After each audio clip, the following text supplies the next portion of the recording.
All right, let's get more now on our top story in China's leadership transition. And one of the issues that the Chinese President Hu Jintao did not touch on in his speech was human rights. Amnesty International says more than 130 political dissidents were detained before the Congress began. Let's talk to Roseann Rife in Hong Kong. She's the head of Amnesty East Asian operations. Good to see you there, Roseann. Have human rights not improved at all in China over the last few years? Well, President Hu Jintao mentioned the 3 decades of growth, and that's certainly something that needs to be noted. But you can't sustain growth at all costs. In our recent report, Amnesty International noted that local officials have borrowed huge sums of money from state banks to finance stimulus projects and then are relying on land sales to cover them. And this has resulted in deaths and beatings and harassment, persecutions of people across the country who've been forced from their homes.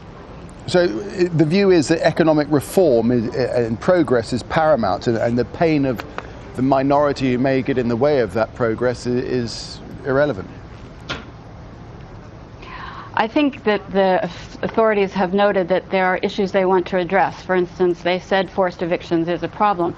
But as long as you continue to silence the voices that try to debate this openly and raise these problems so people understand the severity of the issue, then you're not going to be able to find solutions that are sustainable. If this reform of the political structure is to actually have results, it needs to really engage the people in finding those solutions. And I guess this social harmony is much talked about in China, isn't it? But in a sense, it's a kind of, it could be used as a cover to tackle dissenters. Absolutely. Unfortunately, it has become just that, a code word for silencing dissent and prohibiting the kind of open debate that is really needed. We've seen it time and again used as a way to crack down on religious minorities, ethnic minorities, really anybody who tries to raise issues that the authorities don't want discussed publicly. Okay, so it's difficult to raise those issues, but change ultimately does have to come from within. So what kind of momentum is there from within, and what chance does it have, given the consistent crackdown by authorities?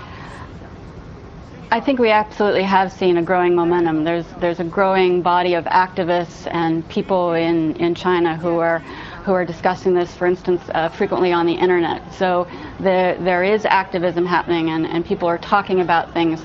We just need to make sure that we're encouraging it as much as possible, and also that the authorities are pushed to allow that to really flower, because I think we have seen some solutions come from grassroots efforts.